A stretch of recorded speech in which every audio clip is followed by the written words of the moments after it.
Bismillahirrahmanirrahim. Assalamualaikum warahmatullahi taala wabarakatuh. Salam olahraga. Bertemu lagi dengan saya Bapak dan Ibu Dimas Awal Ginanjar di channelnya Aldi Ginanjar. Pada kesempatan kali ini, mari kita bersama-sama belajar soal dan pembahasan mata pelajaran PJOK untuk menghadapi PPG dalam jabatan di tahun 2022.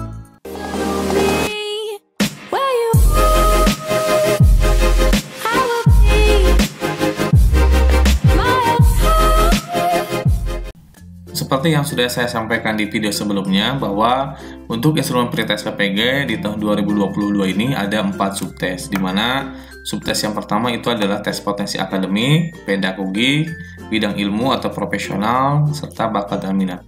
Pada kesempatan kali ini, saya akan mencoba berbagi dan kita bersama-sama mencoba belajar dan juga membahas terkait dengan bidang ilmu keprofesionalan untuk mata pelajaran PJOK. Di dalam video ini, saya menyajikan beberapa rangkuman soal-soal yang kemungkinan besar akan muncul pada saat nanti pretest PPG, dan pembahasannya saya mengacu kepada modul-modul yang sudah disediakan dalam rangka implementasi persiapan PPG di tahun 2022 ini. Saya pun mengingatkan kepada Bapak dan Ibu, selain modul-modul yang dipersiapkan untuk PPG, ini Bapak dan Ibu juga harus mempersiapkan diri juga atau membaca kembali ulang modul untuk bahan belajar persiapan P3K, itu baik bidang studi PJOK SD maupun PJOK SMP, SMA, dan juga SMK. Dan ternyata soal-soal yang disajikan itu ada pembahasannya di semua modul yang di semua modul ini. Dan insya Allah Bapak dan Ibu bisa mendapatkan semua modul ini di link deskripsi, nanti akan saya sertakan linknya ya. Baik, kita akan mulai saja untuk soal PPG mata pelajaran PJOK untuk nomor 1. Pada perkembangan anak usia 2 sampai dengan 7 tahun, seorang anak akan mengalami tahap perkembangan yang berbeda-beda. Dalam rentang usia tersebut terjadi 3 sub perkembangan gerak. Ya, jadi anak usia 2 sampai dengan usia 7 tahun. Yaitu apakah A. tahap transisi, tahap aplikasi, dan tahap pemanfaatan jangka panjang, B. tahap awal, tahap dasar, dan tahap pematangan, C. tahap pembiasaan refleks, tahap prakontrol, dan juga tahap kontrol, D. tahap pembentukan informasi, tahap penerimaan informasi, dan tahap refleksi.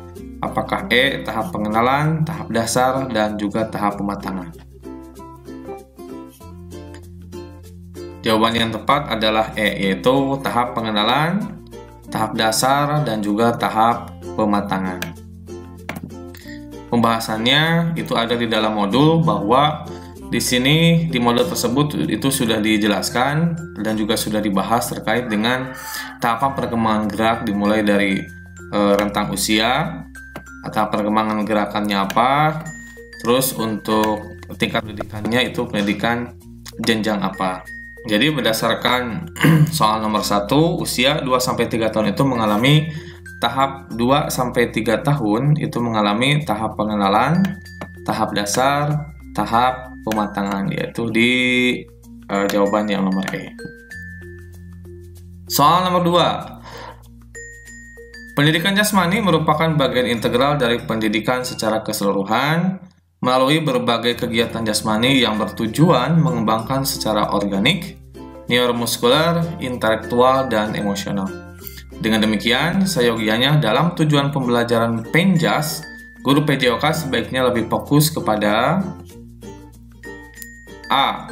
Orientasi penilaian pada proses pembelajaran, B.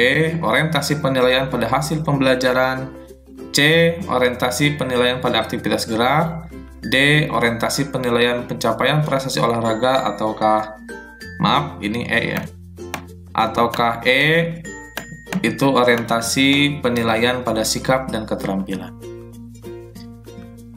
Ingat dan Bapak dan Ibu bahwa Penjas itu merupakan bagian integral dari pendidikan secara keseluruhan, artinya holistik. Dan pertanyaannya adalah tujuan pembelajaran Penjas sebaiknya lebih fokus kepada apakah proses pembelajaran, apakah hasil pembelajaran, apakah aktivitas gerak, Apakah pencapaian prestasi olahraga, apakah sikap dan keterampilan? Jawaban yang tepat adalah A. Tentu saja bahwa penjelasan ini lebih kepada proses pembelajaran karena sifatnya yang holistik. Pembahasannya itu di dalam modul ditegaskan bahwa pendidikan jasmani pada hakikatnya adalah proses pendidikan yang memanfaatkan aktivitas fisik untuk menghasilkan perubahan holistik dalam kualitas individu, baik dalam hal fisik, mental, serta emosional. Jadi untuk jawaban nomor 2 terkait dengan tujuan penjas sebaiknya lebih fokus kepada proses pembelajaran, yaitu untuk jawaban A. Nomor 3, pendidikan jasmani merupakan bagian integral dari pendidikan secara keseluruhan melalui berbagai kegiatan jasmani. Nah, sedangkan pendidikan olahraga adalah apakah A. Suatu aktivitas yang bersifat kompetitif, B. Adalah aktivitas pembelajaran jasmani, C. Aktivitas motorik-motorik, apakah D. Pendidikan jasmani, apakah E. Pendidikan karakter yang mengutamakan hasil. Jawaban yang tepat dari pilihan-pilihan ini ada di A, yaitu suatu aktivitas yang bersifat kompetitif. Ya. Ini untuk pendidikan olahraga, penjabarannya atau pembahasannya. Nah, ini adalah perbedaan pendidikan jasmani dan juga pendidikan olahraga, bahwa ada 10 perbedaan antara penjas dengan pendidikan olahraga. Nah, atau pendidikan kompetitif, yaitu tujuan pengembangan, sifat pengembangan, pusat orientasi, jenis aktivitas, perlakuan, penerapan, aturan permainan, pertandingan, penilaian, partisipasi, dan juga pemanduan bakat. Jadi ditinjau dari tujuan pengembangannya, ini ada 10 perbedaan antara penjas dan juga pendidikan olahraga. Bahwa penjas ini merupakan pendidikan aktivitas jasmani secara keseluruhan, lebih kepada proses dan juga pemanfaatan aktivitas fisik secara holistik. Sedangkan pendidikan olahraga itu tentunya adalah sifatnya adalah kompetitif dan lebih mementingkan hasil daripada proses. Jadi untuk jawaban nomor 3 ini, bahwa pendidikan olahraga adalah suatu aktivitas yang bersifat kompetitif, itu ada di A. Nomor 4. Nah, pendidikan jasmani adalah disiplin yang berorientasi tubuh atau fisik manusia, di samping berorientasi pada disiplin mental dan sosial. Nah, hal ini sesuai dengan orientasi pendidikan jasmani. Orientasi pendidikan jasmani itu sesuai dengan apakah A. Landasan sosiologis dalam pendidikan jasmani, apakah B. Itu landasan etimologis dalam penjas, apakah C. Landasan psikologis dalam penjas, D. Landasan biologis bagi penjas, ataukah E. Landasan emosional bagi pendidikan jasmani. Pertanyaannya adalah disiplin berorientasi pada tubuh atau fisik manusia. Jawaban yang tepat dari pertanyaan nomor 4 ini adalah D, yaitu landasan biologis bagi pendidikan jasmani. Pembahasannya bahwa landasan ilmiah pelaksanaan pendidikan jasmani itu yang pertama adalah landasan biologis, yaitu dimana tadi disebutkan pernyataannya ataupun definisinya adalah pendidikan jasmani adalah disiplin yang berorientasi tubuh di samping berorientasi pada disiplin mental dan juga sosial. Jadi jawabannya adalah D, yaitu landasan biologis bagi pendidikan jasmani. Dan pertanyaan-pertanyaan tadi memang sudah ada jawabannya di dalam modul, tinggal Bapak dan Ibu membahas secara keseluruhan, membaca lagi, memahami lagi terkait dengan soal-soal profesional kepenjasan ini, ada semuanya di dalam modul-modul. Pertanyaan nomor 5. Mengembangkan kepercayaan diri dan kemampuan untuk menguasai keterampilan gerak dasar yang akan mendorong partisipasinya dalam aneka aktivitas jasmani merupakan salah satu tujuan pendidikan jasmani. Berikut contoh aktivitas yang dapat diterapkan. adalah apakah A. sebagai anggota tim sepak bola memberikan kontribusi strategi permainan jika diinstruksikan, B. melakukan latihan memanah dengan sungguh-sungguh jika dimasukkan dalam tim panahan, apakah C. sebagai anggota tim futsal berpartisipasi aktif, menggunakan keterampilan bermain, menerapkan strategi dan semangat dalam permainan kasti, apakah D. melaksanakan sungguh-sungguh kegiatan latihan dalam tim sepak bola bila diamati oleh guru, dan apakah E. berpartisipasi aktif dalam kegiatan ekstrakurikuler bela diri pencaksilat. Kita lihat untuk soalnya, mengembangkan kepercayaan diri dan kemampuan untuk menguasai keterampilan gerak dasar yang mendorong partisipasinya dalam aneka aktivitas jasmani. Pertanyaan nomor 5 ini, jawaban yang paling tepat adalah C. Karena sebagai anggota tim futsal berpartisipasi aktif, ya, harus berpartisipasi aktif, menggunakan keterampilan bermain, menerapkan strategi dan semangat dalam permainan kasti. Secara sederhana, penjas dan olahraga kesehatan merujuk dari literasi yang dikembangkan dari berbagai negara adalah memberikan kesempatan peserta didik untuk yang pertama itu ada 6 poin, ada pengembangan pengetahuan dan keterampilan. Nah, kalau di jawaban yang kalau di soal yang tadi itu lihat di nomor 4, yaitu mengembangkan nilai-nilai pribadi melalui partisipasi dalam aktivitas jasmani baik secara kelompok maupun secara perorangan. Dengan demikian, contoh bentuk aktivitas yang dapat diterapkan adalah sebagai anggota tim futsal itu harus senantiasa berpartisipasi aktif, menggunakan keterampilan bermain, menerapkan strategi dan juga semangat dalam permainan kasti. Jawaban yang tepat adalah yang C. Nomor 6, pendidikan jasmani memiliki berbagai pengertian menurut pandangan berbagai ahli maupun organisasi. Nah, pengertian pendidikan jasmani pada prinsipnya, ini lebih kepada prinsip pendidikan jasmani merupakan apakah A. pendidikan olahraga yang dilakukan oleh masyarakat dengan kegemaran dan kemampuan yang tumbuh dan berkembang sesuai dengan kondisi dan nilai budaya. Apakah B. pendidikan olahraga yang membina, ini kemungkinan salah karena diawali oleh pendidikan olahraga. C juga kemungkinan salah karena diawali oleh pendidikan olahraga. Apakah E. bagian integral dari pendidikan secara umum yang direncanakan secara sistematik bertujuan untuk mengembangkan dan meningkatkan individu secara organik, neuromuskuler, perseptual, kognitif, dan emosional dalam kerangka sistem pendidikan nasional. Nah, ini bisa jadi. Dan apakah E. bagian integral dari pendidikan nasional yang direncanakan secara sistematik yang berlangsung sepanjang hayat. Kemungkinan ini jawabannya adalah D ataukah E. Tapi ketika dilihat dari secara prinsipnya itu ada di D. Ya, jawaban yang tepat adalah D, yaitu bagian integral dari keseluruhan pendidikan secara umum. Penjelasannya ini tertuang di dalam modul bahwa pengertian pendidikan jasmani pada prinsipnya merupakan itu ada A, B, C, D, dan E, dan barusan ada untuk D adalah secara prinsipnya atau pengertiannya ini ada di sini, yaitu pendidikan secara umum yang direncanakan secara sistematik bertujuan untuk mengembangkan dan meningkatkan individu secara organik, neuromuskuler, perseptual, kognitif, dan emosional dalam kerangka sistem pendidikan nasional. Dengan demikian, prinsip pendidikan jasmani adalah jawabannya D. Nomor 7, dalam PJOK kita kenal 3 konstruk, yaitu pendidikan jasmani, pendidikan olahraga, dan juga pendidikan kesehatan. Nah, pernyataan mengenai pendidikan kesehatan di bawah ini yang benar. Ada pendidikan jasmani, olahraga, dan juga kesehatan. Nomor 7 ini adalah keterkaitan dengan pernyataan pendidikan kesehatan yang paling tepat. Apakah A. suatu upaya pendidikan untuk mencapai kesehatan lingkungan?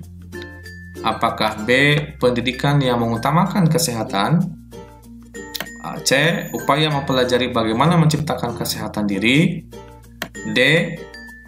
bagaimana suatu upaya atau kegiatan untuk menciptakan perilaku masyarakat, baik itu di sekolah atau anak didik, yang kondusif untuk kesehatan? dan E, pendidikan yang mengutamakan kesehatan fisik dan mental. Semuanya hampir keterkaitan dengan pendidikan kesehatan, namun ada satu jawaban yang paling tepat untuk menjawab di nomor 7 ini. Jawaban yang paling tepatnya adalah yang D, yaitu suatu upaya atau kegiatan untuk menciptakan perilaku masyarakat, baik itu di sekolah ataupun anak didik, yang kondusif untuk kesehatan. Pembahasannya bahwa di dalam modul sudah jelas untuk terkait dengan pendidikan kesehatan adalah suatu proses yang menjembatani kesenjangan antara informasi dan juga tingkah laku kesehatan. Pendidikan kesehatan memotivasi seorang untuk menerima informasi kesehatan dan berbuat sesuai dengan informasi tersebut agar mereka menjadi lebih tahu dan lebih sehat. Ini dilansir oleh Budioro tahun 1998. Pendidikan kesehatan juga merupakan proses belajar. Dalam hal ini berarti proses perkembangan atau perubahan ke arah yang lebih tahu dan lebih baik pada diri individu. Pada kelompok masyarakat, dari tidak tahu tentang nilai-nilai kesehatan menjadi tahu. Dari tidak mampu mengatasi diri sendiri masalah kesehatan menjadi mampu. Seperti yang dilansir oleh Purwanto tahun 1999. Berdasarkan dari pengertian pendidikan kesehatan yang tertuang di dalam modul tersebut, maka jawaban yang paling tepat adalah yang D, yaitu suatu upaya atau kegiatan untuk menciptakan perilaku masyarakat baik di sekolah maupun anak didik yang kondusif untuk kesehatan. Dilanjut nomor 8. Olimpisme ditetapkan sebagai filosofi dan prinsip dasar. Dengan demikian, diskriminasi atau perbedaan terhadap ras, suku, agama, ideologi, dan warna kulit harus dihindarkan dalam setiap gerakan Olimpiade. Dengan demikian, sejatinya Olimpisme mengandung 3 makna, yaitu living excellence, living respect, dan juga living friendship. Ungkapan sistem nilai yang mengandung makna antara lain persahabatan, berempati, dan bersimpati kepada orang lain, kerjasama, saling memberi dan melayani, serta saling mendukung merupakan implementasi dari makna. Apakah A. Living excellence, B. Living respect, C. Living friendship, D. Visioner, ataukah E. baseball?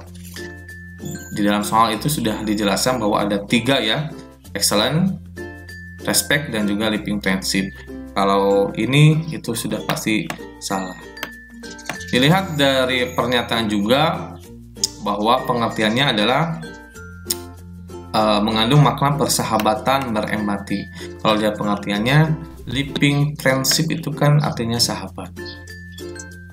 Ya, berarti yang jelas jawaban dengan demikian jawaban yang tepat untuk nomor 8 ini adalah yang C, yaitu living friendship.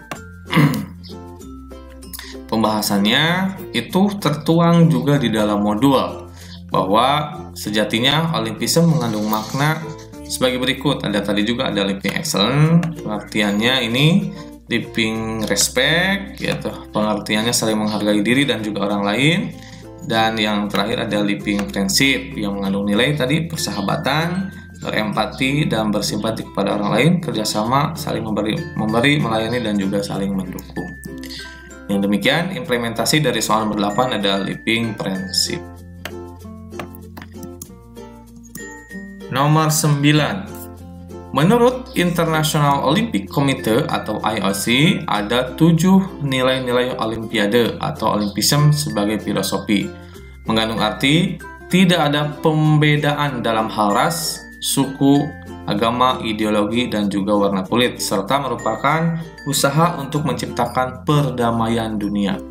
Komponen standar yang tidak termasuk sasaran pembentukan moral dalam Olimpisme adalah apakah A. Kesempurnaan dalam performansi, excellence in performance, B. Berpartisipasi dengan kegembiraan dan juga kesenangan, joy and pleasure in participation, apakah C. Mengutamakan prestasi dalam berkompetisi, apakah D. Rasa hormat terhadap sesama, respect for other nation, culture, religion, race, and individuals, dan apakah E. Pengembangan kualitas manusia atau human quality development. Jawaban yang tepat terkait dengan standar yang tidak termasuk sasaran pembentukan moral dalam Olimpisme adalah yang C, yaitu mengutamakan prestasi dalam kompetisi. Jadi ini merupakan bukan dari pembentukan moral Olimpisme. Jawaban yang tepat adalah yang C.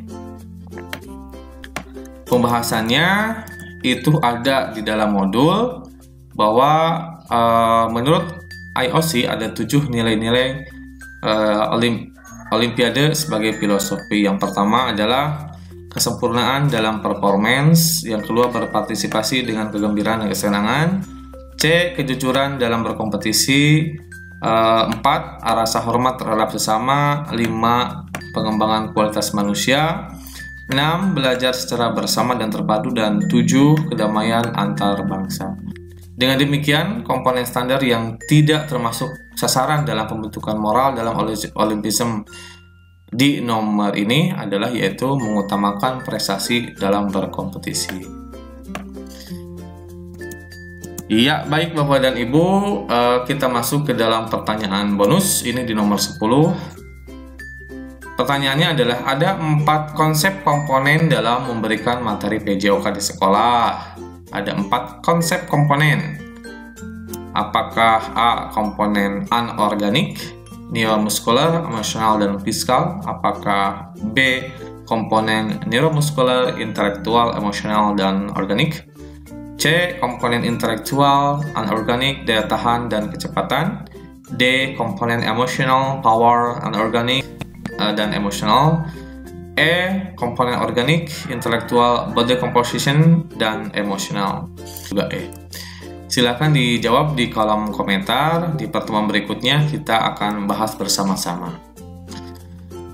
Demikian paparan dan juga pembahasan soal PJOK pada kesempatan kali ini. Semoga bermanfaat dan menambah referensi untuk Bapak dan Ibu semuanya dalam mempersiapkan PPG di tahun 2022 ini, khusus untuk mata pelajaran PJOK. Jika ada informasi yang ditambahkan dan ingin bertanya, silakan kemukakan di kolom komentar.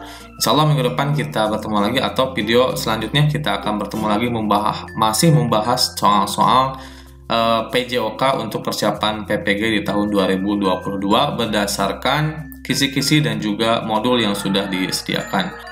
Jika Bapak dan Ibu ingin kisi-kisi dan juga modul PJOK, saya sudah sediakan link di deskripsi di dalam video YouTube ini.